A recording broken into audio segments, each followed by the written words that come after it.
माहूरच्या रेणुकादेवी मंदिर रस्त्यावर विचित्र अपघातात 6 भाविक बालंबाल बचावले।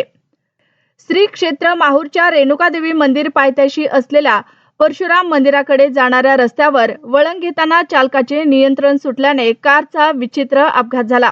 कार वळण न घेता थेट सरळ जात जवळपास 10 फूट उंच हवेत उडान घेऊन जंगल भागात कोसळली आहे। त्यामुळे कारचे 4ही चाके वर झाले असून नशीब बलवत्तर म्हणून यातील 6ही प्रवासी बालंबाल बचावले आहेत।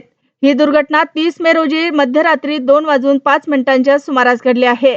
दरम्यान अपघातग्रस्तांनी गाडी बाहेर येऊन 112 वर फोन करून माहूर पोलिसांना बोलवले।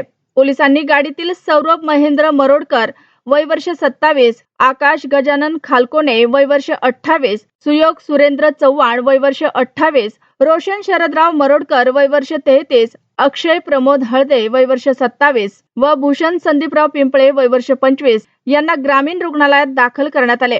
वैद्यकीय अधिकारी डॉक्टर अक्षय वाठोरे यांनी प्रथम उपचार करून सर्व भाविक सुखरूप असल्याचे सांगितले आहे।